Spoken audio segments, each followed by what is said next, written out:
Principal for the liquefaction of gases. वो कौन सा प्रिंसिपल है जिसके जरिए गैसेस को लिक्विड में कन्वर्ट किया जाता है? तो वो हमारे पास जूल थॉमसन इफेक्ट कहलाता है।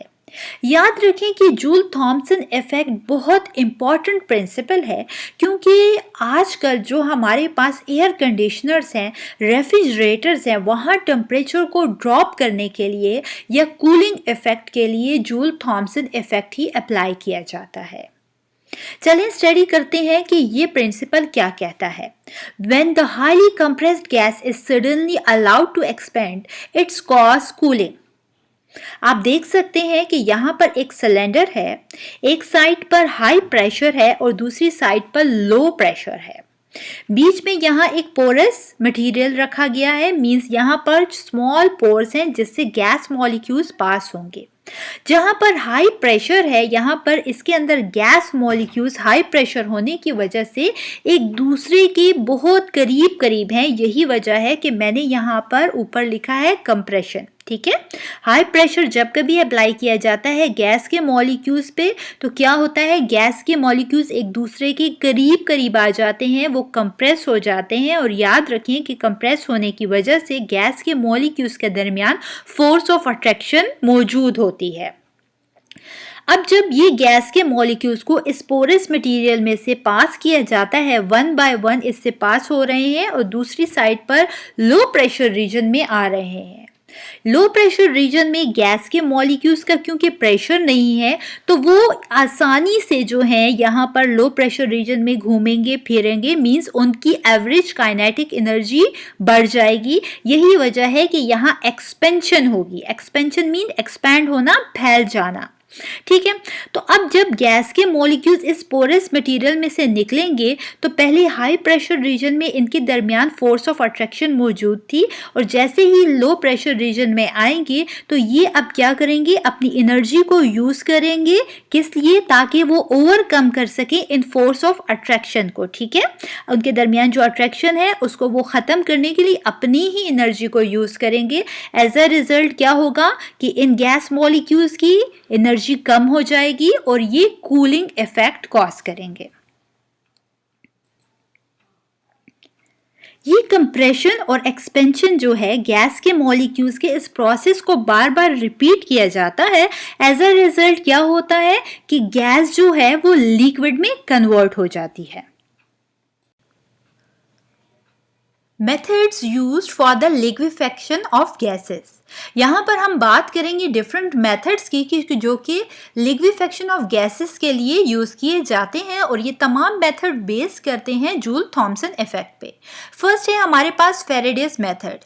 जैसे कि आप डायग्राम में देख सकते हैं कि ये जो मेथड है इसमें कूलिंग को प्रोड्यूस किया जाता है फ्रीजिंग मिक्सचर को यूज़ करके।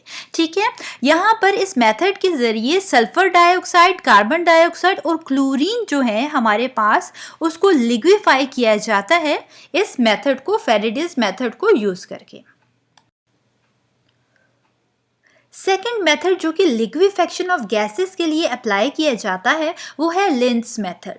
ठीक है, इस मेथड में क्या किया जाता है, यहाँ आप देख सकते हैं कि फ्रेश एयर को एंटर किया जाता है, ये कंप्रेसर में चली जाती है। कंप्रेसर में काफ़ी ज़्यादा हाई प्रेशर अप्लाई किया जाता है, जो कि हमारे पास 200 एटमॉस्फेयर होता है। मींस गैस जो होती है या एयर जो होती है वो हाईली कंप्रेस्ड हो जाती है। ठीक है, ये कंप्रेस होने के बाद ये कंप्रेस्ड एयर ऊपर जाती है, इस रेफ्रिजरेटिंग लिक्विड में से पास होती है। इससे पास होते हुए आप देख सकते हैं कि इस पाइप को फॉलो करते हुए नीचे आती है, और जब ये नीचे आती है तो यहाँ पर एक स्मॉल नोजल लिखा हुआ है। तो क्या होती है, जब ये कंप्रेस एयर इस नोजल में से पास होती है तो ये बाहर जो है एक्सपेंशन चैम्बर की तरफ आ जाती है। ठीक है, अब ये पहले जो थी आप नोट करें कि ये गैस काफ़ी ज़्यादा कंप्रेस थी, इस पे हाई प्रेशर अप्लाई किया गया था जो कि 200 एटमॉस्फेयर थे। जैसे ही इस नोजल में से ये एयर गुजरेगी तो यहाँ पर एक्सपेंशन चैम्बर में आएगी, और ये एक्सपेंशन चैम्बर का प्रेशर बहुत कम है जो कि हमारे पास 1 एटमॉस्फेयर है। तो जैसे ही 1 एटमॉस्फेरिक प्रेशर में आएगी मींस एक्सपेंशन चैम्बर में आएगी, तो ये गैस मॉलिक्यूल्स क्या होंगे, अब क्या होंगे, एक दूसरे से काफ़ी दूर दूर चले जाएंगे, एक्सपेंड हो जाएंगे।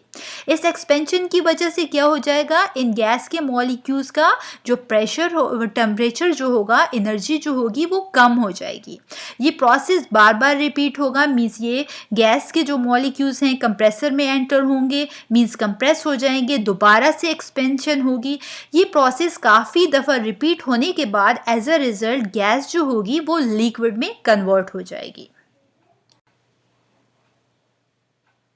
थर्ड मेथड की बात करते हैं फॉर लिक्विफेक्शन ऑफ गैसेस के लिए, ये है हमारे पास क्लॉड मेथड। ठीक है, इस मेथड में क्या किया जाता है, इस मेथड में अगेन उसी तरीके से है जैसे कि हमने लिंच मेथड में स्टडी किया कि फ्रेश एयर को एंटर किया जाता है कंप्रेसर में हमारे पास जो एटमॉस्फेरिक प्रेशर होता है वो बहुत हाई होता है, दैट इज़ 200 एटमॉस्फेयर होता है। गैस या एयर कंप्रेस हो जाती है फ्रीजिंग लिक्विड में से पास होते हुए, ठीक है, फिर इन पाइप्स को क्रॉस करते हुए ये नीचे नोजल से बाहर एक्सपेंशन चैम्बर में आ जाती है।